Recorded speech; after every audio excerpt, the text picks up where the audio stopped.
confirmed by the Urban County Council as a part of the Division of Historic Preservation. The Historic Preservation Office maintains a full-time staff to assist you with your projects. The board encourages and recommends that applicants use them as a resource in the process. The Historic Preservation Office is located at 101 East Vine Street, room 220. It is our procedure to consider applications in the order in which they are listed on the agenda. If you don't have an agenda, you can find one in the back corner. In each case, we will have a presentation by the staff and hear any additional comments from the applicant. The board will then ask questions or make comments regarding the application and then hear comments from any other interested parties in the public. The chair will then ask the board members to enter a motion. If you wish to address the board, please come to the microphone, state your name and address for the public record. We will ask that you write your name on the sign-in sheet by the door so that the information can be recorded correctly. The sign-in sheet is also where the agendas are. Before we begin with the agenda tonight, I'd like to do a couple of things. First, May is Historic Preservation Month. If you go to www.lexingtonky.gov, under the news section, you can find a PDF brochure of all the historic preservation events going on this month. Several of them have already occurred before our first May meeting, but I'd like to point out a couple that are coming up in the next week or so. Tomorrow at noon, there's a behind-the-scene tour of the Lexington Opera House at noon, which is on Short Street. There's no fee. Information can be obtained at 258-3265. At 7 o'clock on May 14th, there will be Lincoln's Lexington Walking Tour. It is $7 for the general public and $5 for members of the Mary Todd Lincoln House, which is located at 578 West Main Street.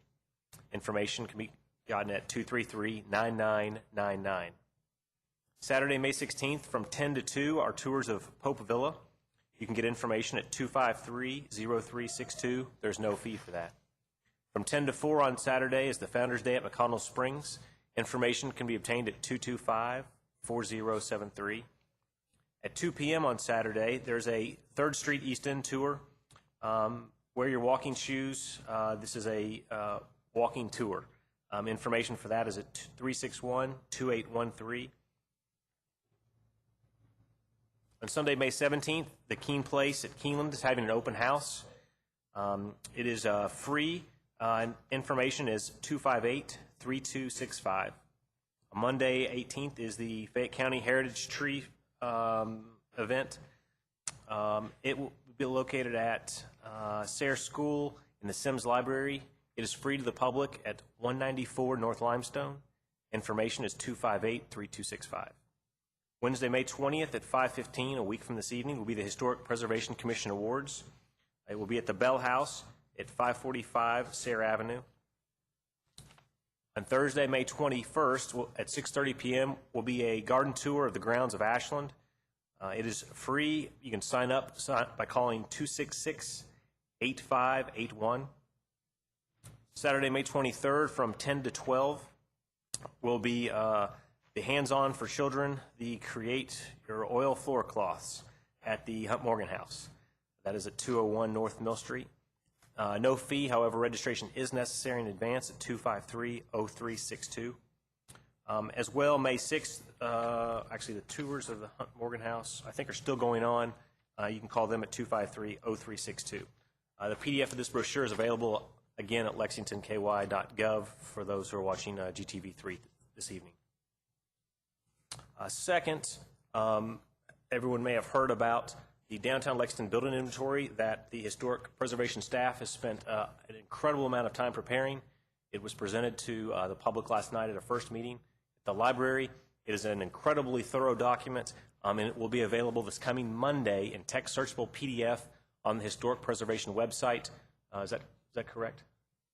So please, if you want to download a copy of that, it's an incredibly good resource and outlines hundreds of properties in downtown.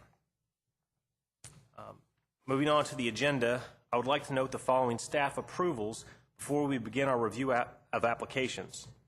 There are certain items that the staff can approve, eliminating the necessity for all applicants to appear before the board. There are a total of 21 approved applications on today's agenda. These include 118 South Ashland Avenue in the South Ashland Central area, 230 Arlington Street, 326 Grosvenor Street, 701 East High Street, 435 East Maxwell, and 325 Transylvania, all in the Aylesford Historic District. 165 Constitution Street in Constitution Historic District. 201 North Mill Street in Gratz Park. The following are in the north side: 105 Hampton Court, 419 West 2nd Street, 441 West 2nd Street, 424 West 6th Street, 461 West 6th Street, 472 West 3rd Street, 304 West 3rd Street. In the Seven Parks area, we have 213 and 211 Arcadia Park and 221 Dantzler Court. In the South Hill neighborhood, we have 371 South Upper Street. Then there's 601 West Short and 628 West Short in the western suburb. And finally, 637 West Short is also in western suburb. Those have already been given their certificate of appropriateness by the staff and commence construction. We shall now proceed with a review of the applications for certificates of appropriateness by the board and the staff. We will first turn to case number 11670245-P, which is located at 245 South Limestone in the South Hill Historic District. Is the applicant present this evening? If you would come up and state your name for the record, sir. My name is Nathan Zamaron, and I'm the Community Arts Manager with LexArts. And LexArts' address is 161 North Mill Street. Thank you very much, sir. Have you had a chance to review the staff report and findings? Yes. Is LexArts and the owner, Coleman Callaway, in agreement with the staff finding? Yes. As I mentioned to Amelia, the one correction was the size of the plinth that we placed, and it is actually 16 inches. In the document, it stated 16 feet 6 inches. So okay. it's actually 16 inches. 16 inches. Oh, okay.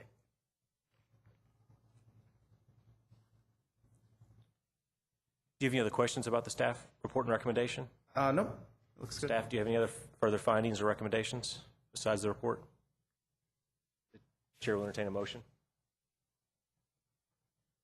In regards to case number 11670245-P, I move that it be accepted as submitted with the changes in the dimensions of the base to indicate that they are 16 inches by 16 inches. Is there a second? I'll second that. All in favor say aye. Aye. Any opposed? Motion passes. Congratulations. Thank you.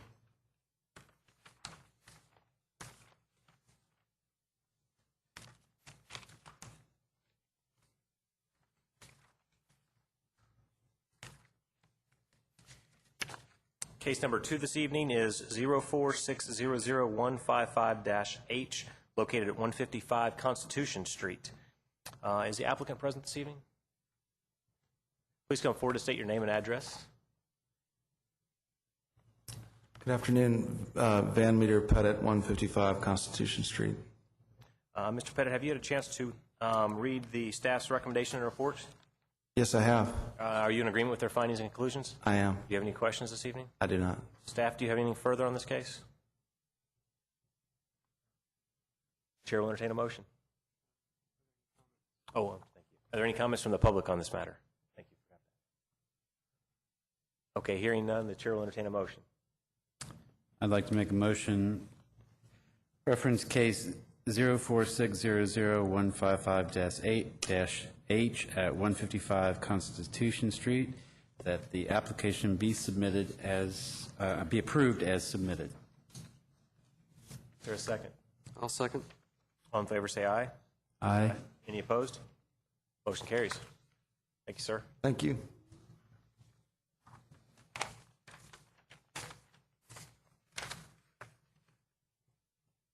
Third matter is case number 190130881-F, located at 3081 Todd's Road in the Cadentown Historic District. Is the applicant present? Please come forward and state your name and address, sir. My name's James Taylor, and 3081 Todd's Road. Have you had a chance to review the staff's report? Yes. Are you in agreement? Yes. Do you have any questions concerning the applicant or the staff's findings or conclusions this evening? Staff, do you have anything further? Is there anyone in the audience who'd like to comment on this case this evening? The chair will entertain a motion.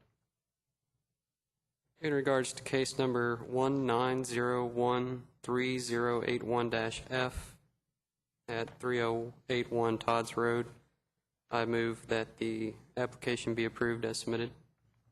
Is there a second? I'll second that. All in favor, please say aye. Aye. Aye. Any opposed? Motion is approved. Congratulations, sir. Thank you.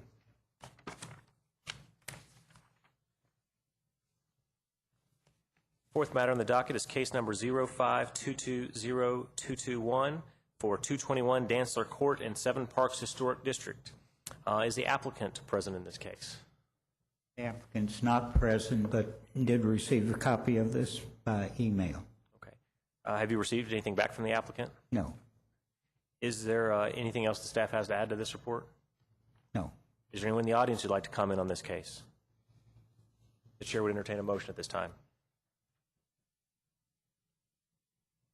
I'd like to make a motion for case number 05220221 at 221 Dantzler Court to approve the application as submitted. Is there a second? I'll second. All in favor, say aye. Aye. Any opposed? Motion carries. Case number 5 this evening is case number 0225104332-J at 432 South Broadway in the South Hill Historic District. Is that applicant present? Could you please come forward and state your name and address for the record?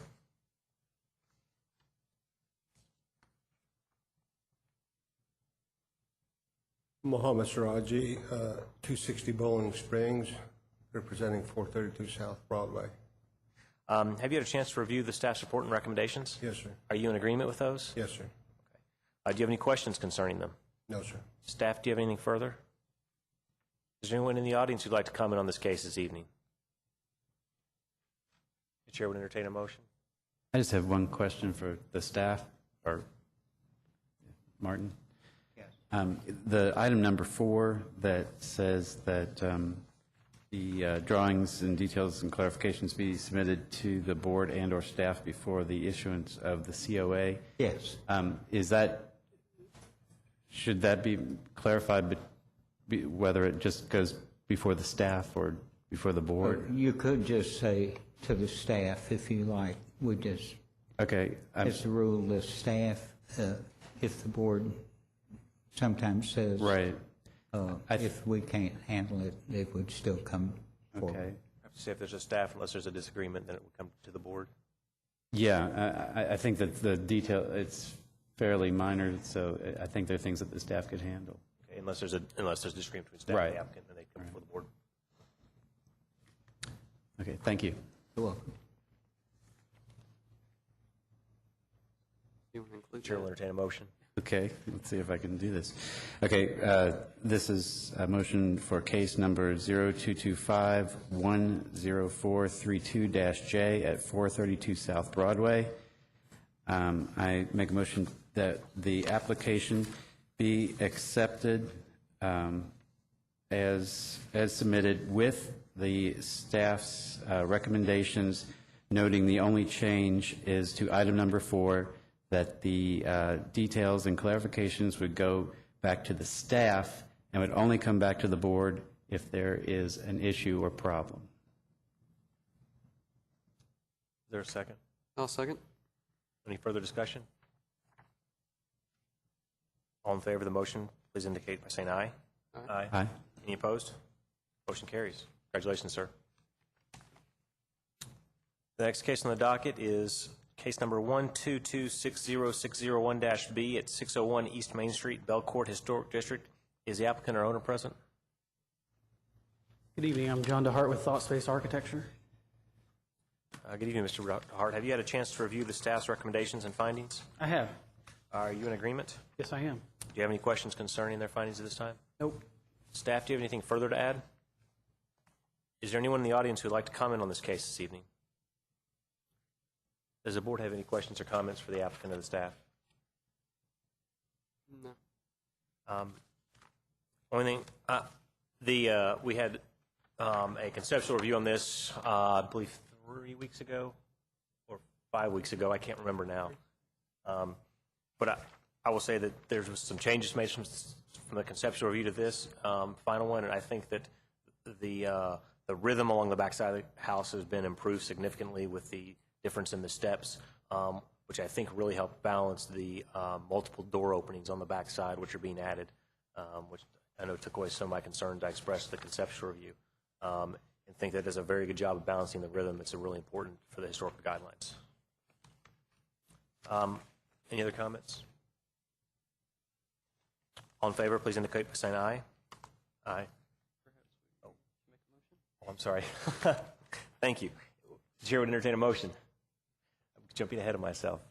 In regards to case number 122600601-B, 601 East Main Street, I move that the application be approved as submitted with staff recommendations. Is there a second? I'll second that. Now indicate by saying aye. Aye. Any opposed? Motion carries.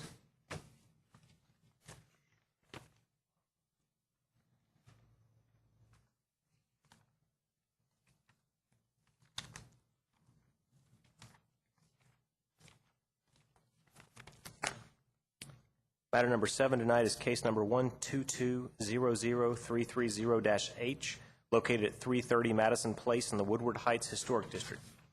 Is the applicant present? She's not present. She has received this and is accepted the recommendation.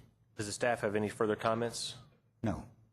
Is there anyone in the audience who'd like to comment on this case this evening? Is there any questions or comments by the board on this case? The chair would entertain a motion at this time. Make a motion for case number 122-00330-H at 330 Madison Place, that the application be approved as submitted with the staff recommendations and conditions. Is there a second to the motion? I'll second. All in favor, please indicate by saying aye. Aye. Aye. Any opposed? Motion carries.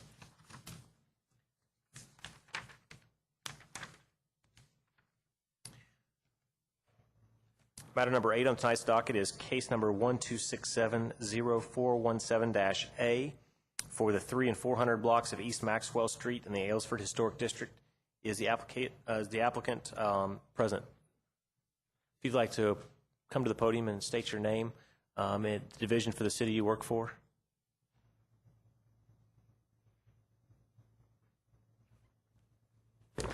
I'm Keith Levin, and I work for the Division of Engineering.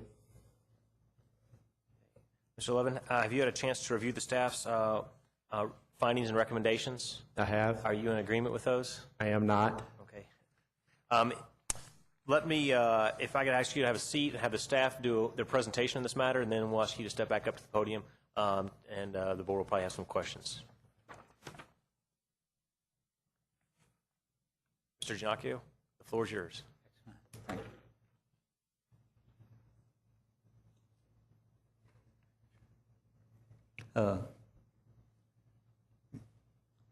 I think we're just going to go down the street. I'm not too sure where we start. Could you do that presentation? This is at the intersection of Linden Walk, and this is looking west down the street. This is sort of the opposite direction, looking east from Linden Walk. This is across the street, looking west. You can sort of see the street pattern here. This is sort of the utility strip in question that would be expanded and a new curb be put in. This is sort of a streetscape. It's a bit dark, but this is looking close to Arlington and down the street on Maxwell, looking east.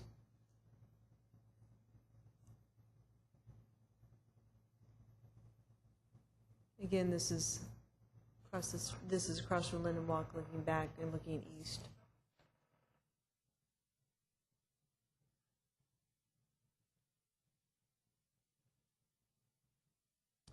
This is front of Mickler's Florist. It has a combination of green utility strip and a paved situation that is what is part of the request to widen the sidewalk.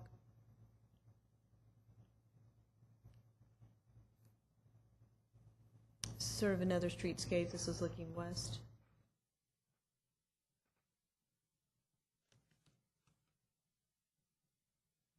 Oops. Oh, sorry about that.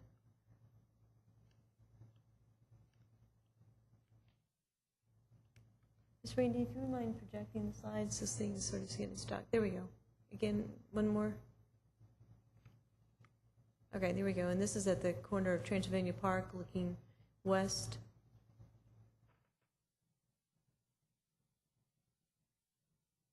This again is sort of another streetscape.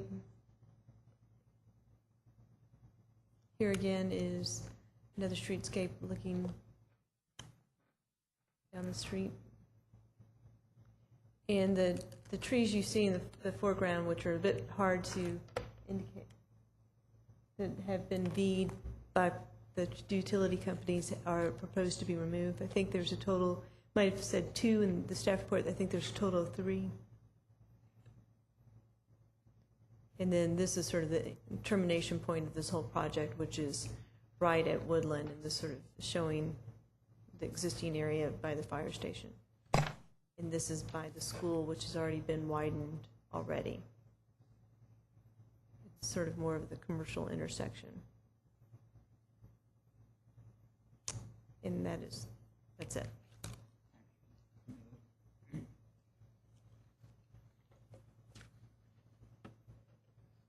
And Randy, could we just have that one cross section?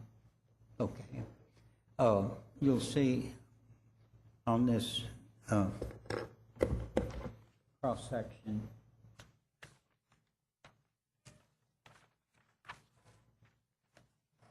that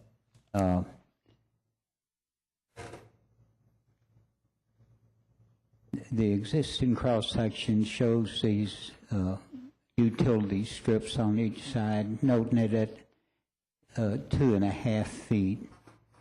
And then down here is this same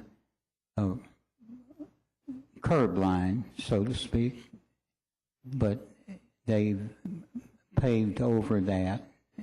Those, well, instead of 2.5 feet, this was said 2.5 and 4. But they've gone to 6 feet, and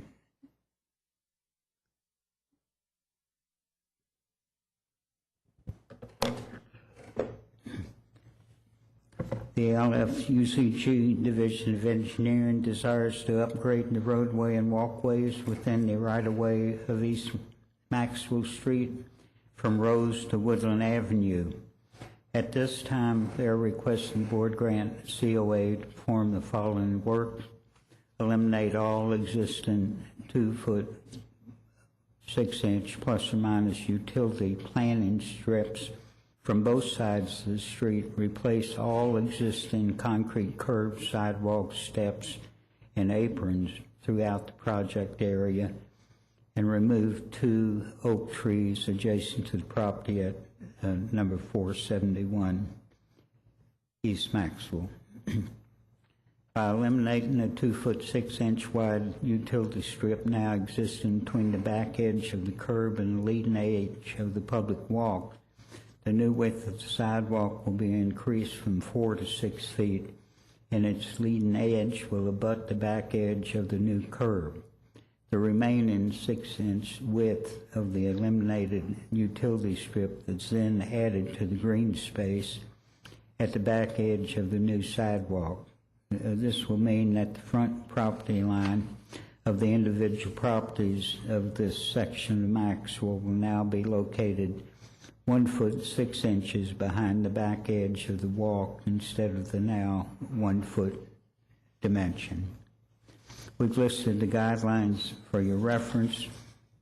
The findings: The existing paving pattern along East Maxwell Street project area consists mostly of grassy utility strips separating the road surface from the concrete sidewalks. In only 3 areas, the sidewalk has been continued to the curb, thereby eliminating the utility strip. Those areas are Mickler Florist at 417 Maxwell, the dress shop at 235 Woodland, the Maxwell School at 333 Woodland, and the contiguous properties just to the west of the school of 462, 460, and 458 Maxwell. All other properties in the project area still have the utility strip in place. Some are planted with grass, others with ground cover.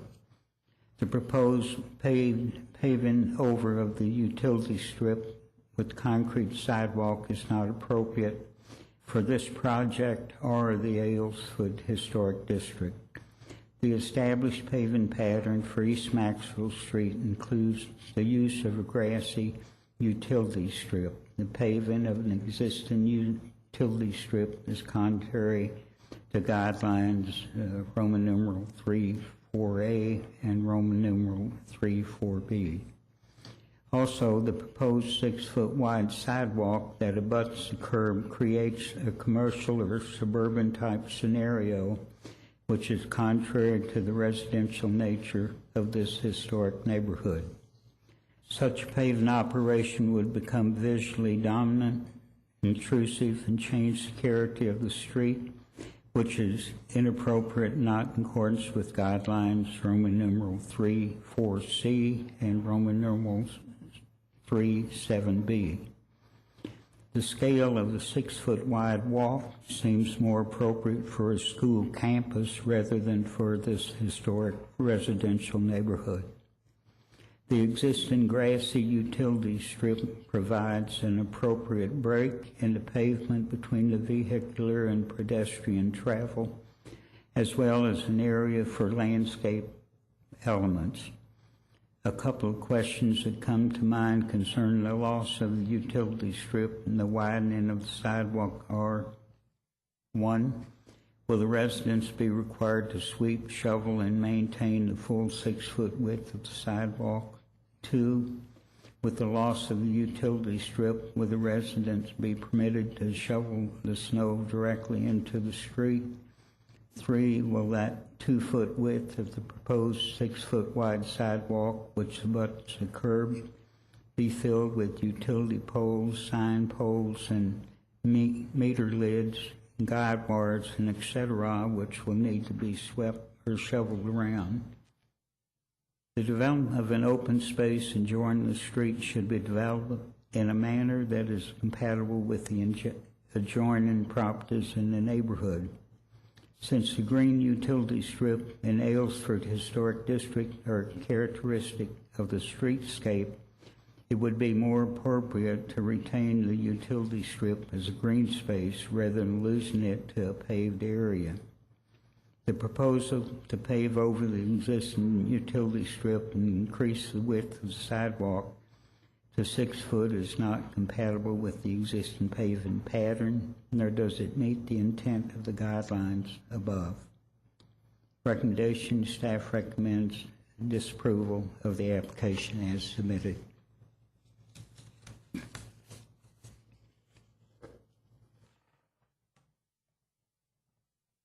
Thank you. You're welcome. Mr. Lovan, if you'd like to come back up to the podium. Yes. The podium's yours to address the staff's report and give your own presentation Okay. For what you all are doing. And Sure. with the I'd like to give you a little bit of background about why the project started. Over the years, the Division of Engineering has received numerous requests from the residents of the area to do something about the streetscape. The curves had deteriorated, the sidewalks were broken up, they were having problems with people parking on the sidewalk. There was no maintenance that was being conducted in this area, so the city received numerous requests. At the same time, there's been a movement to make Lexington more bike and pedestrian friendly. So we were looking for opportunities to increase bike facilities and sidewalk facilities where we could. We also got to looking at the corridor, and there were a number of sideswipe crashes along that corridor where the travel lanes were very narrow. So we recognized that this would be a good opportunity to go in and to improve the streetscape, improve the safety of the neighborhood, improve the bike and pedestrian activity in the neighborhood. There was a school located at the end of the project that would be a benefit with the improved facilities. So the Division of Planning went about and found a grant that would allow us to do this project. The grant is from the Transportation Cabinet. It's called the CMAQ grant, Congestion Mitigation and Air Quality. One of the missions of the grant is to improve the air quality of the area, and we are doing that by enhancing the bike and pedestrian facilities. In the application, we said that we were going to replace the 4-foot sidewalk with a 6-foot sidewalk. The reason we're doing that is because the 6-foot sidewalk improves the atmosphere for the pedestrian. A 4-foot sidewalk is not compatible for 2 people to walk side by side. So the width of the sidewalk was critical in us getting the application. So we feel like that we can't adjust the width of the sidewalk. If we do that, it becomes basically a sidewalk replacement project, and then the granting agency probably would not fund the project. And at the same time, in order to improve the bike facility, we are removing the parking from the south side of Maxwell and adding a bike lane. And at the same time, it's not part of this project, but the next phase, we will be taking the parking from the south side of Maxwell between Limestone and Rose and moving it to the north side, so we will have a continuous bike lane from Limestone. And we're doing the same thing for the block between Woodland and Kentucky, so we'll have a bike lane from Limestone all the way to Woodland Park, which we feel like will be a big improvement for the biking community. Also wanted to say we've had numerous meetings with the neighborhood, and they've been involved from the beginning as far as the design and been very supportive. We've also gotten the University of Kentucky to contribute $10,000 to the project, as well as LFUCG is using $10,000 of its own money through the 3rd District Council person at the time. So we feel like we've got a lot of support for the project, and we just hope that it can go forward as it is.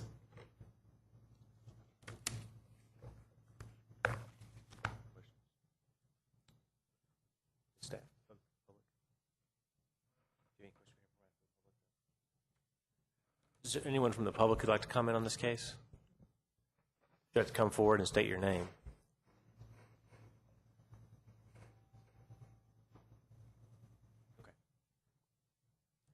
My name is Mike Moiser. I live at 336 Linden Walk. I'm the board member of the Aylesford Association. I've also served on the Town and Gown Commission, and I'm currently chairing the Student Housing Task Force, which is an interesting meeting to attend on a bi-weekly basis. This is a really important project to this neighborhood. We decided about 10 years ago that Maxwell Street was the one corridor in the neighborhood that really needed attention. We not only planned this project carefully, we discussed all of the implications of where this sidewalk would be located on several occasions. And the problem is that if the sidewalk shifts away from the street, it's going to have a very detrimental impact on the project. And the main reason is we're going to lose a lot of historic green space in the yards of those houses. But more importantly, some of the best trees on the street would be impacted by doing that, including a large ginkgo at the corner of Transylvania Park and Maxwell Street, because you'd get directly into those trees.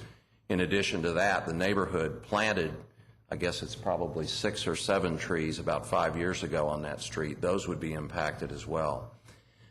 We recognize it would be better aesthetically, perhaps, to have that green strip there, but the reality of this heavy pedestrian use of this corridor is that that strip is rarely got grass in it. It's usually mud. even the utilities that are located there, the companies have a very difficult time keeping lids on the meters and keeping the utilities in good order because people park into that area because of the width of the street and the students who are trying to get to class. It's just the reality of how it's used. The other thing I think is really important is I think the Division of Engineering did the right thing when they proposed to make a 6-foot wide sidewalk. My kids go to, this is a corridor that's traveled almost like no other. We have the favorite public park at one end, along with an elementary school. Then at the other end, we have the University of Kentucky. So the need to move pedestrians down this street is paramount.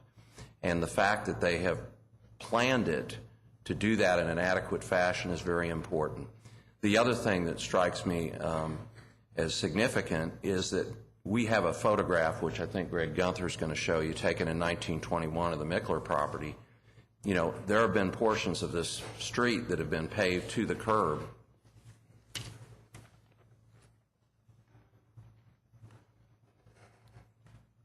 Since the neighborhood was constructed just after the turn of the century.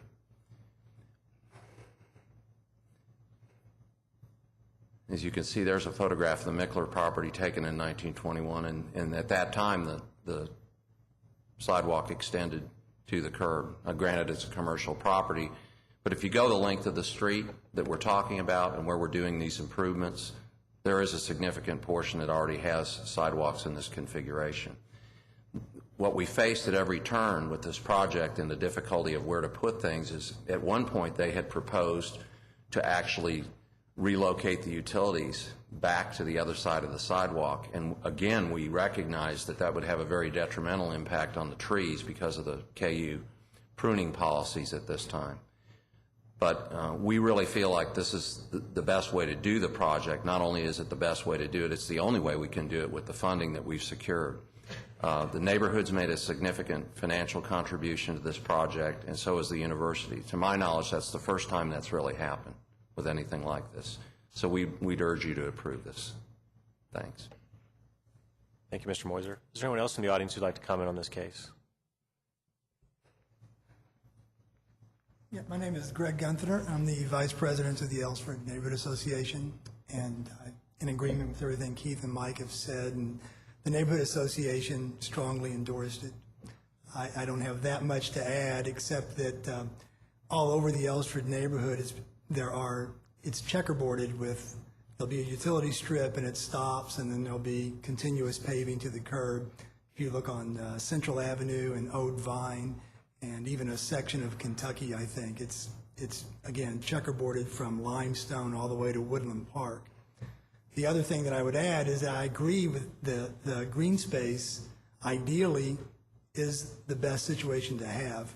But when Maxwell Street was developed in the early part of the century, those were all single-family residential homes. They've all been turned into multi-unit complexes. There's so much more pedestrian use of the street than it was originally intended to have. And as a result of that, this has become a main pedestrian corridor from Limestone all the way to Woodland Park and the university traffic and traffic going downtown. So I think that a sidewalk of this width to increase it is in fact in keeping with an urban environment that neighborhood is increasingly becoming. Thank you. Does the board have any questions for the applicant and staff? Not sure which ones you want to address first. If you want me to ask the applicant back up or the staff. Yeah. Which one? Well, I guess the first gentleman, if you could. Mr. Lovan? Yes. Mr. Lovan, if you could step back up to the podium. Thank you. Are there, we discussed removing a few trees that are currently in the green strip. Are there any plans to relocate? We talked about relocating the utilities closer to the properties would be detrimental. Are there any plans at all as part of this project to deal with those utilities, or are they going to stay? Actually, yes. We've been working with the above-ground utilities, and they have agreed to consolidate and reduce the number of poles. We're not going to be able to eliminate all of them, right, but they are going to clean up the corridor from an aesthetic viewpoints, so that's another positive for the project.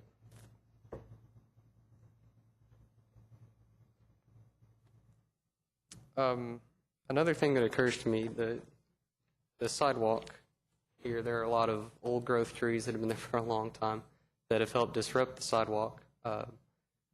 What impact will the new sidewalk have on the existing trees that have grown under the sidewalk to the point that they're disrupting the sidewalk as it is now? There are a few trees that are right adjacent to the sidewalk. When we replace it, we will have to bust up the existing sidewalk, but there probably will be a little bit of disturbance with the tree roots, but it'll be minimum because we're not going to go any deeper with our sidewalk. So it's just going to be removing the base and then just putting the new back on top.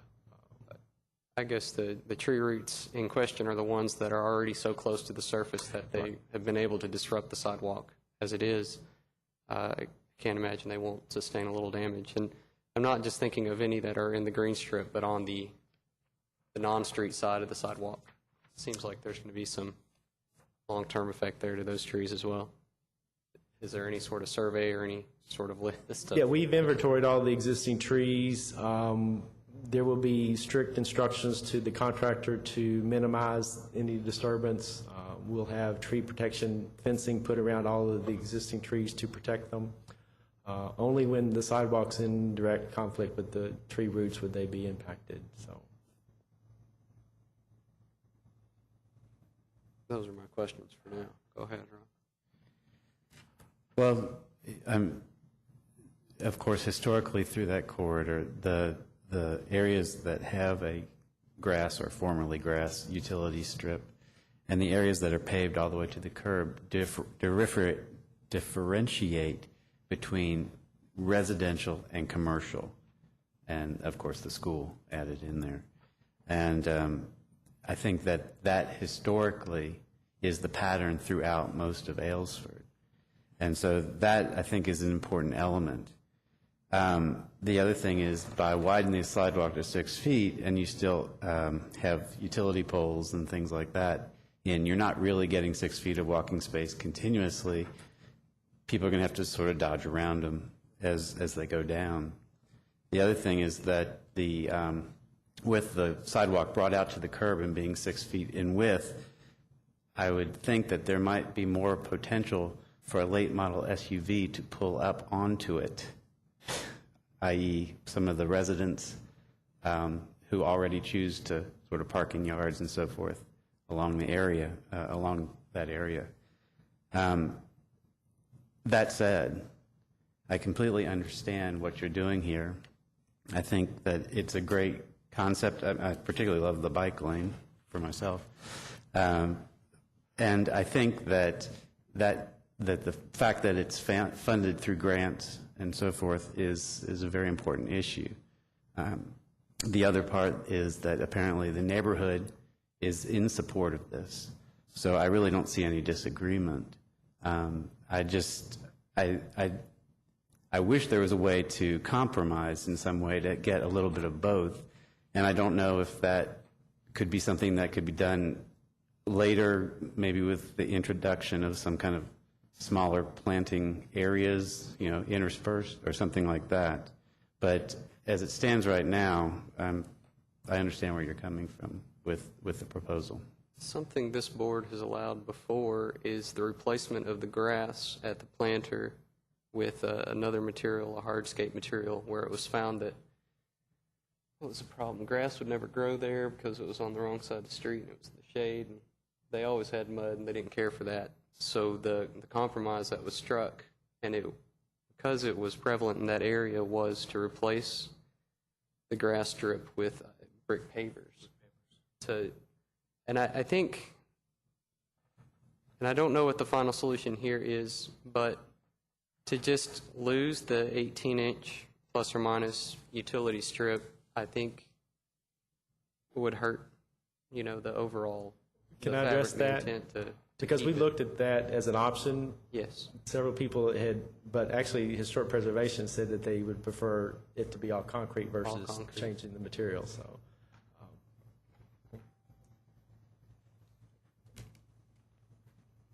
Earlier on, I was part of some of the meetings and then wasn't asked back. I don't know, actually. But there was discussion about, because I brought this issue up early on about the change in material, but even to introduce the brick, you're introducing another component that might not have been there in that utility strip, so... Well, I'm not... And also there was a discussion about maintenance for who was going to maintain the brick in the sense of... The only reason I bring it up is not to introduce a new material as much as to maintain the contrast between the sidewalk and the utility strip, almost to mark where it used to be as a more of a reference and not a alternative material. And that was discussed actually for that particular reason of changing the material of something in that strip. And I think there was discussion, some people were for it, but then they realized that maintain the brick in that area. It doesn't get taken care of. It doesn't get taken even care downtown, of. I can't You imagine. have to, right, and so that was the problem area, because if you notice, there was reference to the corner of Main and North Limestone, where it has its edged, or South Limestone where it's edged, that brick is even, because it's just a ribbon of brick around there that has maintenance issues. And so the discussion was that if you were, if you're going to introduce something that needs to be something that doesn't have a huge maintenance issue. Well, is there any And that was the opportunity- discussion. There was a, What if it was just like an exposed aggregate, concrete? It's Yeah. all concrete, but it just sort of... Looking for any texture change here of stamped concrete or... well, we don't allow stamped concrete. In the past, we've not approved stamped concrete in the historic district. But what about the exposed aggregate?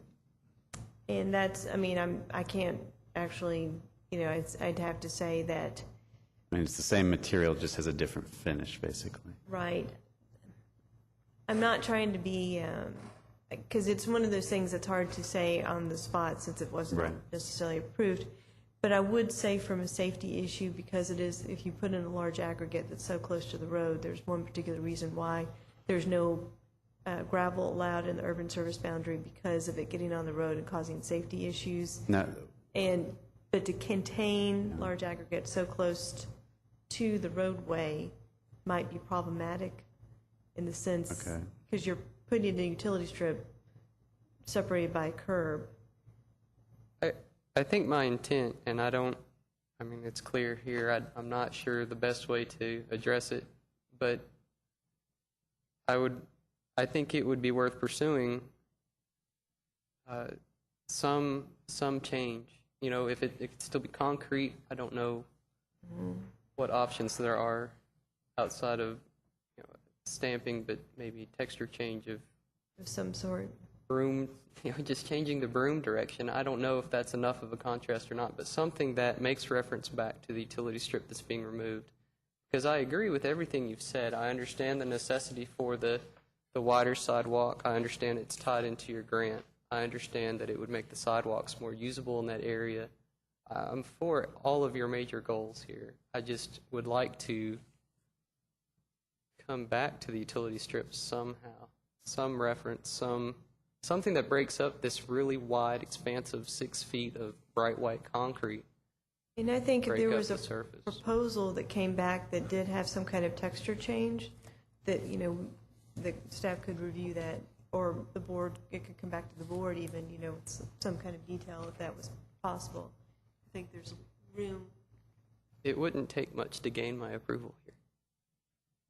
But as it stands, I'm just, for the staff's reasons of the visual dominance, 6 feet of bright white concrete that runs right up to the wide street and then goes over to the next side of bright white 6 feet concrete. You can see how it starts to become very paved from one yard all the way across the street to the other yard, and I believe that's what the staff's trying to avoid, that suburban feel of all paved. There are treatments that you can do to concrete to change its appearance and stuff. I think the Division of Engineering would be open to looking at that. I think it'd be great if it came back the staff at least for that, and if they want us to look at it again, that we'd do that too. I don't feel like I could pass it the way it is right now because of those reasons. The only thing that I would be concerned about is over time, if there had to be, there's always street cuts and stuff. Fair. To replicate that look might be difficult, and, actually the property owners are responsible for maintaining it. and so Sure. then that'd be, Well, that would, that'd need to be a consideration in whatever way you chose to, whatever new treatment you chose. I think that would have to be a heavy influence on what you came back with staff to the staff with. I've got a couple of follow-up questions. One, I have gone down the street now twice to look at it in consideration of this application, and I notice a large number of parking or similar type signage on the street. Most of them seem to be on utility poles, but there may have been a couple freestanding. What is going to be done to address, I'm assuming that there's going to need to be a large number of no parking on one side of the street signs now for the bike lane. I mean, how is that going to be addressed with reducing the number of utility poles along the 2 blocks? I've been working with traffic engineering, and they have also agreed to reduce the number of signs. There are certain standards that they have to meet, but the whole corridor is going to be cleaned up just with the reduced in clutter. Obviously, there will be some, but there'll be fewer. Is there anything being done in the project, and this may be part for the neighborhood association answer, to add a green element or green space back in with this, what is probably not a significant removal on a per lot? When you look at the whole strip, there's a significant removal of green space. Is there consideration for that, or how is it being addressed? There's 2 significant issues there. One is, as you probably noticed, we had a lot of illegal graveling of properties along Maxwell Street, which has not been abated. As a result of that, what was an 8-foot curb cut is now, 25 feet wide with gravel. So we're contacting those property owners in the hopes of remedying that situation. That's one component. Is code enforcement involved in that? Well, it's a difficult issue. What's happened is, and we're dealing with this in the Student Housing Task Force, that's really the Division of Building Inspection. And unlike the Division of Code Enforcement, they don't have a civil fine penalty process. So they're forced to go to criminal court. And to document that these gravel lots were created illegally, we're having to get satellite imagery, and it's complicated. The other issue is we do want to further green the corridor. We lost a lot of the older street trees. We just planted 7? We planted 8 trees in the last couple of weeks, and we're going to work with the property owners about trying to do some additional landscaping up to the buildings. So that's one of our significant issues, and we're really having to do that with the university, the association's money and efforts. Well, that's why I figured it had to be private funds rather than grant funds to do that, but it's, unfortunately, I guess it's sort of all tied in together. Well, fortunately, the city does through the block grant program and through what we're able to do through council funding. We can get some money for trees. Of course, we have to provide the labor, so. Okay.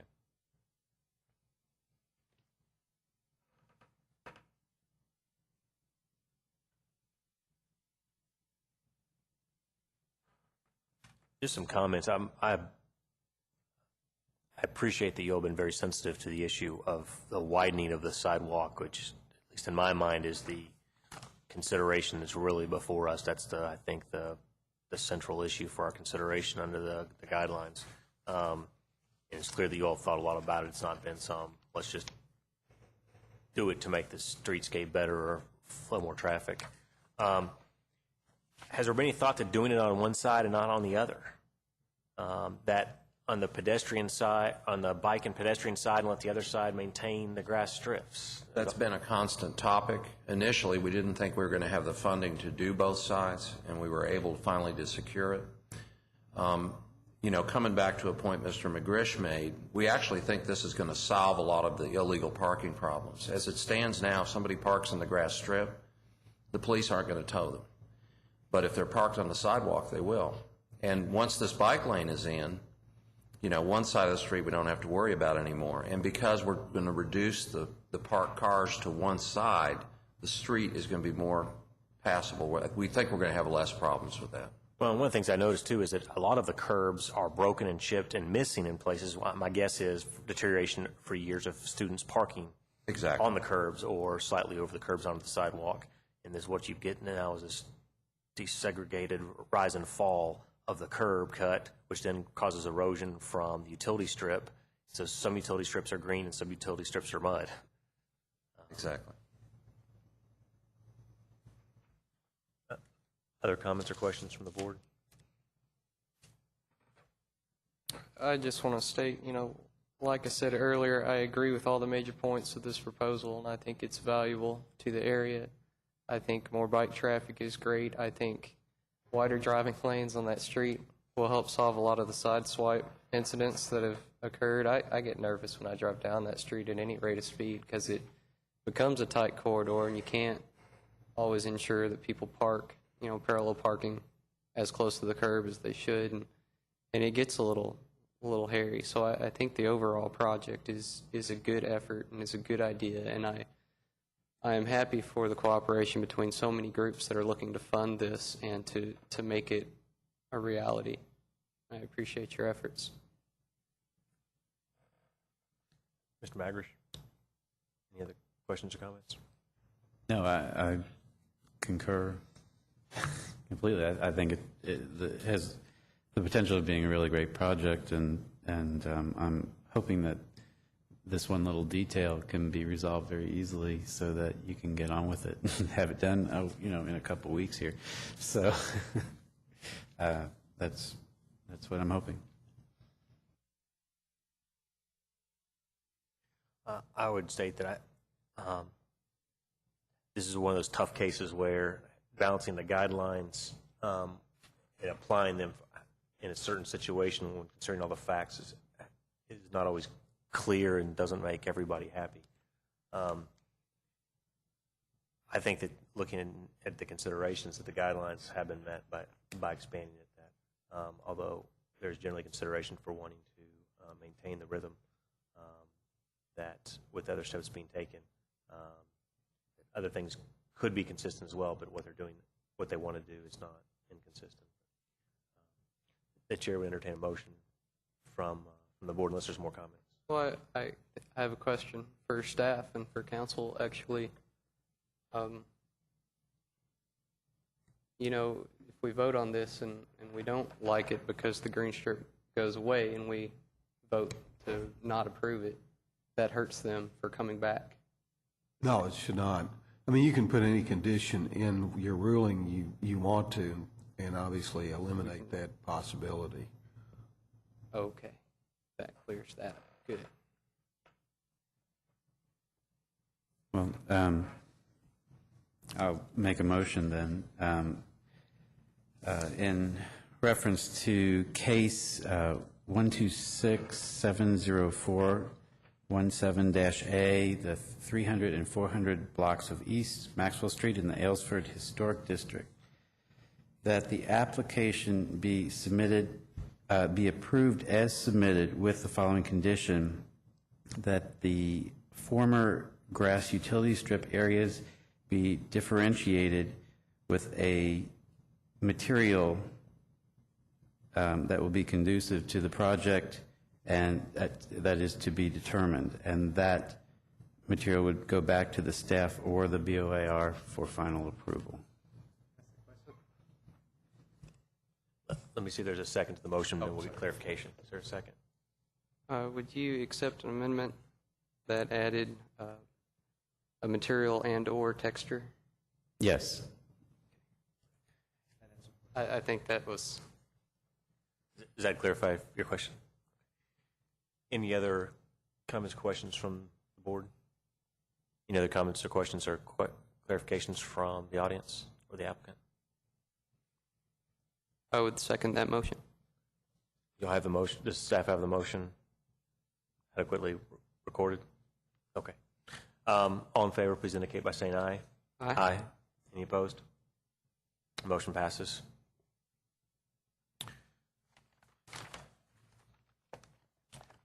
Items 9, 10, and 11 for this evening have been postponed until May 27th. Do we actually have to have a motion to postpone those, staff? If I could entertain a motion from the board to postpone items 9, 10, 11 at 3:30 Madison Place, 1701 Nicholasville Road, and 293 South Ashland. I would make that motion. Is there a second? I'll second that. All in favor, please indicate by saying aye. Aye. Is there a motion to adjourn? I also make that motion. Is there a second? I'll second that. Anyone? All in favor, say aye. Aye. Aye. Meeting is adjourned. Thank you all.